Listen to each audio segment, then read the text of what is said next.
მე რატომღაც მეჩვენება და იმ პერიოდშიც მეჩვენებოდა რომ მიხეილ სააკაშვილის ხელში უცბად იყრის ხელს დიდი ძალაუფლება. არა, რას გულისხმობთ?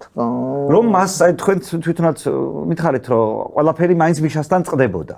მეც ესეთი განცდა მქონდა და მე მინდა გავარკვიო რა წყდებოდა მიშას მიღმა. აი მაგალითად ჟვანია რას ყვითავს, სააკაშვილი რა ყვითავს, ისეც რომელიც სადაც მიშა არ ერევა. აი თქვენ მიხედეთ ამ საქმეს. მე ყველაფერს ხო არ მე საერთოდ აღმასრულებელ ხელისუფლებაში არ ვიყავი. მე არასდროს მე არ ვიცი რომელიმე გადაწყვეტილება ან ინიციატივა შეიძლება საერთოდ მიშასი არ იყო.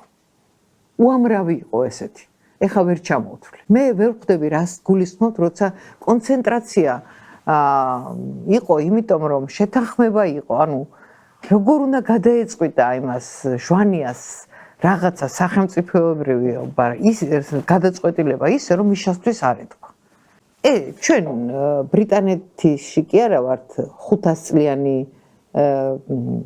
დუნე განვითარების ქვეყანაში. ჩვენ ვართ ქვეყანაში, რომელიც გუშინ იყო საორე თავის ქაქით.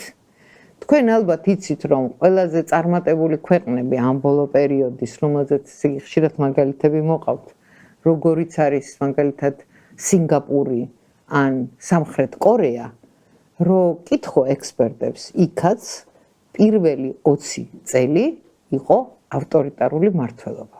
იმიტომ რომ როდესაც ქვეყანა გინდა ფეხზე დააყენო, ის ადამიანი, რომელიც ყველაზე რაციონალურია, სწორი გადაწყვეტილების მიღების დროს, ის არის გადაწყვეტილების მიმღები მთავარი პუნქტი.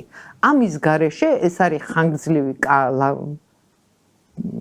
ყბედობა უსაგნოდ და სტაგნაცია. ანუ თქვენ ფიქრობთ რომ თავიდანვე მიშას ავტოკრატია უნდა და ამ არგუმენტით რასაც თქვენ ამბობთ? არა, მე ვამბობ ამას, მიშას არასდროს არ უნდა და ავტოკრატია.